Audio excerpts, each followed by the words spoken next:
Hello दोस्तों, कैसे हैं आप सब? उम्मीद करता हूँ आप सब बिल्कुल ठीक होंगे। दोस्तों, आज की कहानी 3 दोस्तों के बारे में है। क्या हुआ, कैसे हुआ, वो सब तो मैं आपको कहानी में बताऊँगा ही। पर दोस्तों, उससे पहले मैं कुछ कहना चाहता हूँ। अगर आप सबको मेरी कहानी पसंद आती है, तो प्लीज़ इसे अपने दोस्त, परिवार के साथ भी शेयर कीजिए और वीडियो को लाइक करना तो बिल्कुल मत भूलना।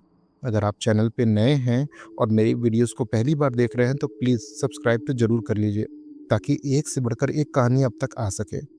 मेरी कोशिश रहती है दोस्तों कि मैं आप सब तक एक अच्छा कंटेंट ही लेके आऊँ। तो दोस्तों, अब कहानी को शुरू करते हैं, पर एक और बात, आज है ईद का दिन, तो मेरे सभी दोस्तों को हैप्पी ईद। और अब हम बढ़ते हैं कहानी की तरफ। मेरा नाम रिज़वान है। आज मेरी उम्र 35 साल है और मैं मुंबई में अपने परिवार के साथ रहता हूँ। मेरे 2 बच्चे भी हैं, पर यह बात तब की है जब मैं गाँव में रहता था। मेरा गाँव वेस्ट बंगाल के मालदा ज़िले के पास में है। पर ये इतना पास भी नहीं है, हमारा गाँव टाउन से काफ़ी दूर था। मैंने 12th की परीक्षा पास की थी और टाउन के ही एक गवर्नमेंट कॉलेज में बीए में एडमिशन ले लिया था। मेरे 2 और दोस्त समीम और इमाम, हम तीनों की बहुत ही गहरी दोस्ती थी। तीनों एक ही कॉलेज में जाते थे। कॉलेज क्या, हम घर से तो रोज़ निकल जाते, पर हफ्ते में 1 या 2 बार ही कॉलेज पहुंचते। बाकी समय अगल-बगल के एरिया में घूमते-फिरते रहते। तब आज की जैसी मोबाइल फ़ोन और इंटरनेट और बाकी फैसिलिटीज़ नहीं थी। दिन भर खाया-पिया और मस्ती। तब समय ऑनलाइन नहीं, ऑफलाइन ही बिताया जा सकता था। मेरे गाँव के पास में एक बहुत पुराना कब्रिस्तान था। वहाँ तकरीबन 150 के आसपास कब्रें होंगी, पर पिछले 10 सालों से वहाँ किसी को भी नहीं दफनाया गया था। शायद अब वहाँ जगह नहीं बची थी। सरकार ने गाँव के बाहर एक ज़मीन दी थी, जहाँ पे अब दफनाने का काम होता था। पर ये कहानी उस नए कब्रिस्तान की नहीं है। ये सारा हादसा उस पुराने कब्रिस्तान के पास हुआ था। जी हाँ, मैं इसको हादसा इसलिए कह रहा हूँ, क्योंकि इस हादसे के बाद मेरी ज़िंदगी पूरी तरीके से बदल गई। मेरा सब कुछ खो चुका था और सब कुछ बदल गया था मेरी लाइफ में। उस कब्रिस्तान के एक कोने में एक छोटा-सा घर था। उस घर में जाने के लिए आपको कब्रिस्तान से होके ही जाना पड़ता। पर वो घर बिल्कुल किनारे में था, मतलब उसके पीछे का दरवाज़ा गाँव के खेतों में खुलता था। वो घर उस कब्रिस्तान के गोरखन का था। साथ ही वही गोरखन उस कब्रिस्तान का वॉचमैन भी था। गोरखन का मतलब मैं बोलूँ तो वो इंसान जो लाश को दफनाने में मदद करता है, कब्रें खोदता है, तो उसको गोरखन कहा जाता है। अगर मैं गलत हूँ तो आप मुझे करेक्ट कर सकते हैं दोस्तों कमेंट में। कहते हैं वो गोरखन और उसकी बीवी वहाँ रहा करते थे। एक दिन अचानक उस गोरखन की बीवी की मौत हो गई। उसकी लाश कब्रिस्तान के एक कोने में पड़ी मिली थी। कोई नहीं जानता कि क्या हुआ था। उसकी बीवी अच्छी खासी हेल्दी थी, हंसमुख थी, लोगों से मिलती थी, बात करती थी। पर अचानक से उसकी लाश कब्रिस्तान के कोने में मिलना। हालांकि ऐसे तो वो मियाँ बीवी गांव वालों से कम मिला करते थे और वो कब्रिस्तान में ही किनारे के घर में रहा करते थे और उन्हें इन सब से उतना डर भी नहीं लगता था। पर अचानक एक दिन क्या हुआ, ये किसी को नहीं समझ में आया और उसकी बीवी की मौत हो गई। उसके बाद तो जैसे गोरखन पागल ही हो गया था। गांव में कई कहानियों ने जन्म लेना शुरू कर दिया।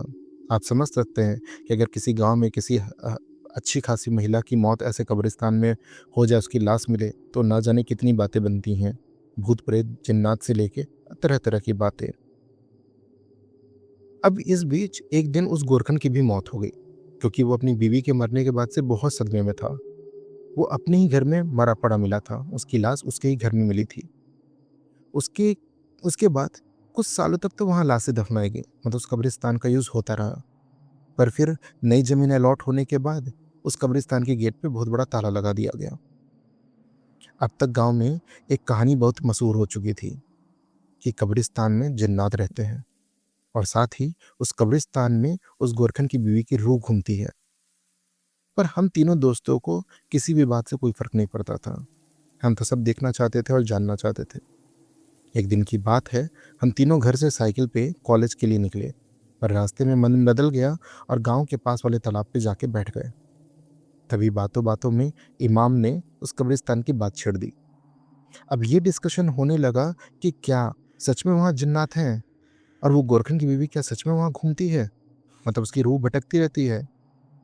थोड़ी देर बाद हम उस बात का उल्टा मजाक बनाने लगे। तभी ये डिस्कस हुआ कि चल के देखें क्या, पर समीम को इन सब से बहुत डर लगता था, तो उसने मना कर दिया। वो बोला, पागल हो गए हो क्या? अगर कुछ है या नहीं है तो जाना क्यों? हर चीज को इतना पास से जानने की जरूरत जरूरत नहीं है। ठीक है, मैं भी तुम्हारी बातों में शामिल हूँ, पर मैं वहां जाने के लिए रेडी नहीं हूँ, मैं वहां नहीं जाऊंगा। मेरे अब्बू कहते हैं ये सब कुछ सच है। अभी वो सब कुछ शांत है, मतलब वहाँ जितने जिन्नात हैं वो शांत हैं और उस कब्रिस्तान में ही रहते हैं। अगर हम लोग वहाँ जाएंगे, उनको परेशान करेंगे, तो वो भी हमको परेशान करेंगे, इसलिए मैं नहीं जाऊंगा। पर हमने तो किसी की कुछ नहीं मानी, हमने ना उसकी मानी, उल्टा हमने उसको भी मना लिया।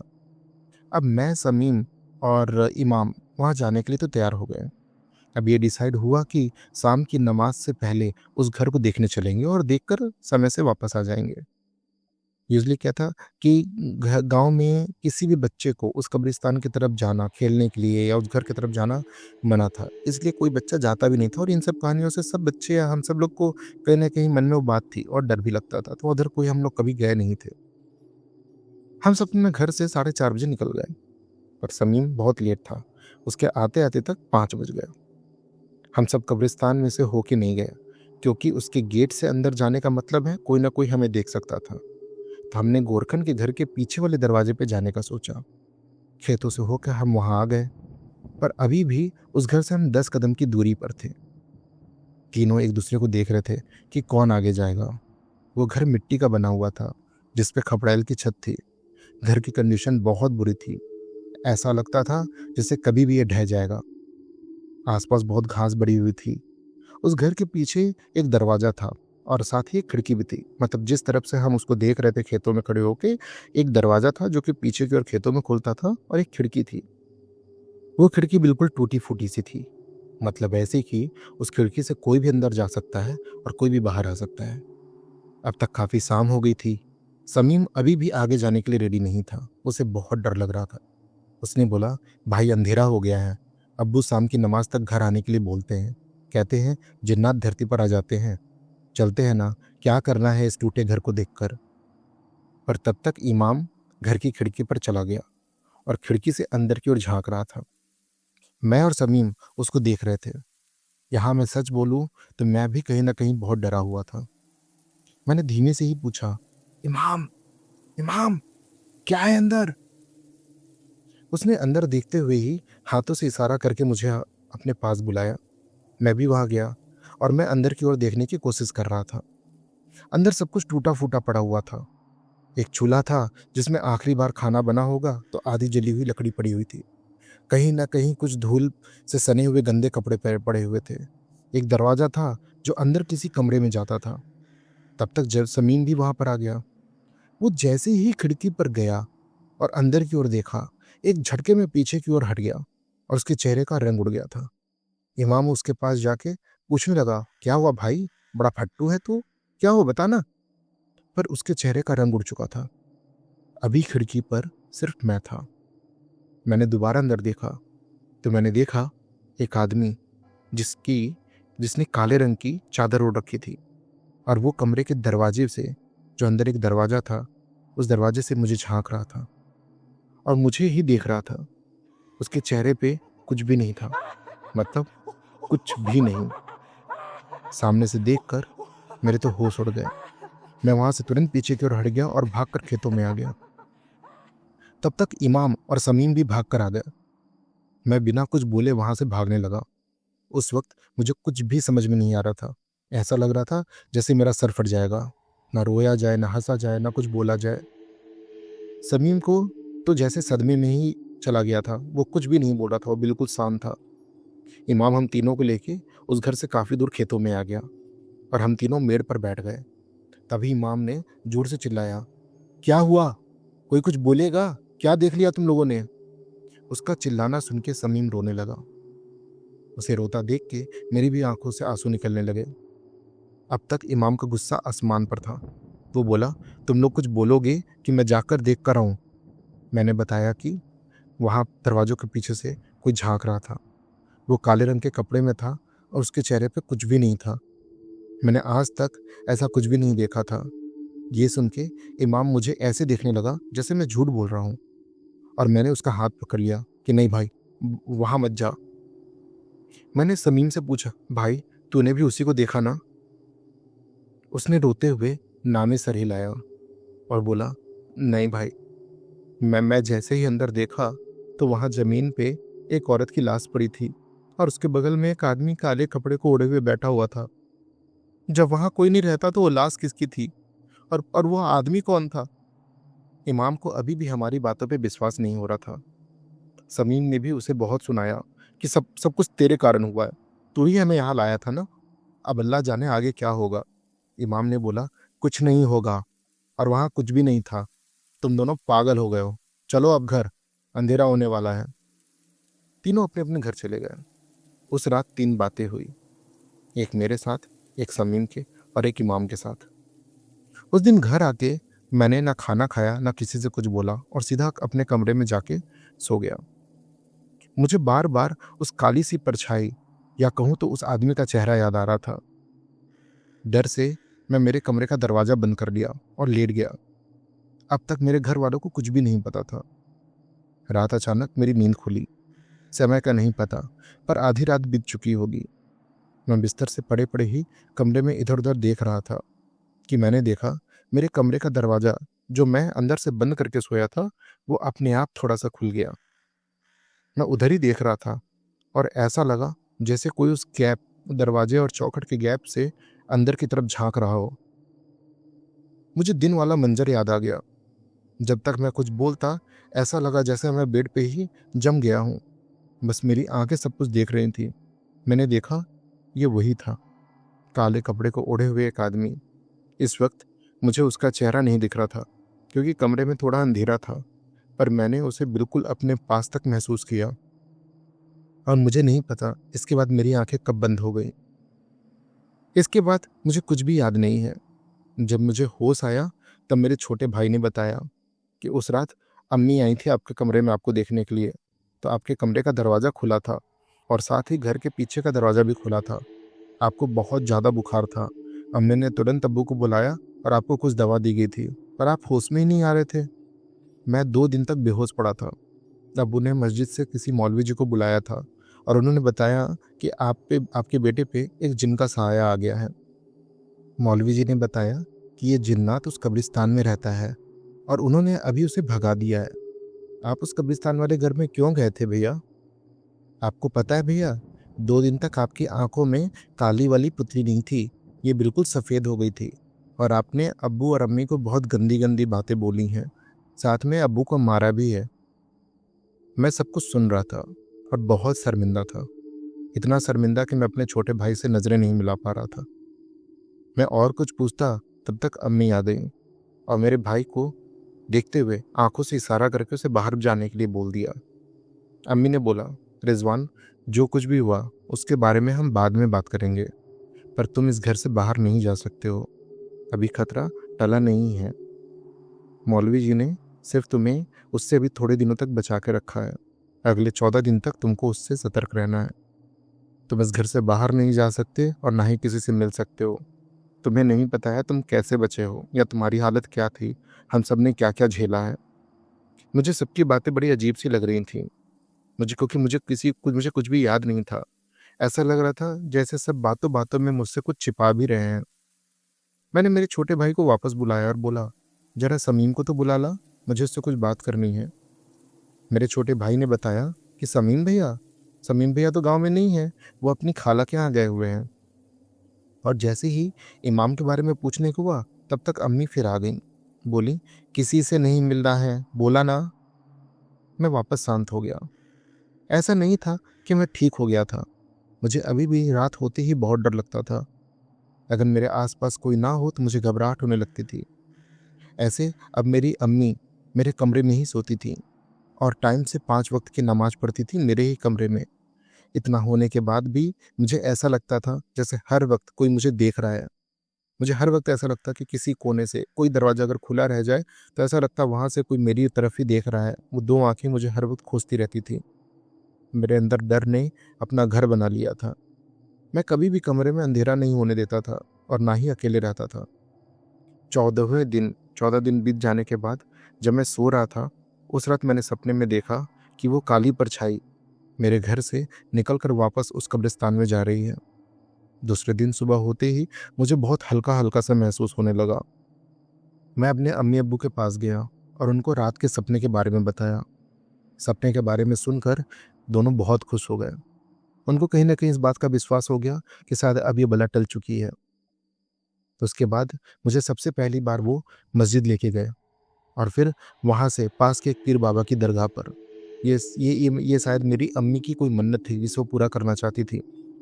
वापस आने के बाद मैंने सबसे पहले अपने अम्मी अब्बू से माफ़ी मांगी, क्योंकि मैंने उनके साथ बहुत बुरा किया था, जैसा मेरे भाई ने मुझे बताया था। फिर मैंने उनसे आगे पूछा कि अब कोई मुझे कुछ बताएगा कि आखिर क्या हुआ है? गांव में सब लोग मुझे ऐसे क्यों देख रहे हैं, जैसे मैंने कितना बड़ा गुनाह कर दिया हो। तब मेरे अब्बू ने बताया, तुम लोगों ने उस दिन उस कब्रिस्तान वाले घर में जाके क्या किया कोई नहीं जानता, पर इसका नतीजा पूरा गांव देखा है। जिस दिन ये सब शुरू हुआ था और तुमको बहुत ज़्यादा बुखार था, उसी रात समीम के अब्बू भी यहाँ आए थे। वो कह रहे थे कि समीम की हालत बहुत ज़्यादा ख़राब है, वो बहुत अजीब सी हरकतें कर रहा है। मैं खुद उसे देखने गया था। वो बार बार बोल रहा था कि दोनों को हटाओ यहाँ से, दोनों को हटाओ यहाँ से, और वो बार बार बेहोश भी हो जाता। उसकी हालत बहुत बुरी हो गई थी। उसे बांध के रखना पड़ रहा था। अगर कभी वो गलती से खुला भी रह जाए तो रात में नींद में चलता हुआ उस कब्रिस्तान की ओर जाने लगता। जब कभी अगर वो थोड़ा बहुत होश में रहता तो कहता कि उसके कान में एक आदमी एक औरत बार बार उसे अपने पास बुलाने के लिए बोलते हैं।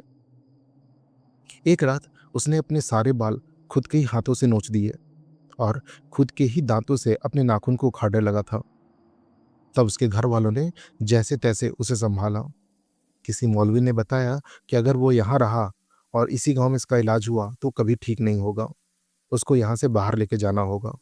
तभी उसको उसकी खाला के यहाँ भेज दिया गया है और फिलहाल उसका इलाज वहाँ चल रहा है। ऐसे तो उसकी हालत में बहुत ज़्यादा सुधार नहीं है। बेचारा बच्चा। सुनने में आया था कि उस पे गोरखन और उसकी बीवी की रूह का कब्जा था, और मौलवी जी ने बताया कि तुम पे कब्रिस्तान के एक जिन का साया था। मैंने आगे पूछा, अब्बू इमाम कहाँ है? अब्बू की आंखें भर आईं और अम्मी भी रोने लगीं।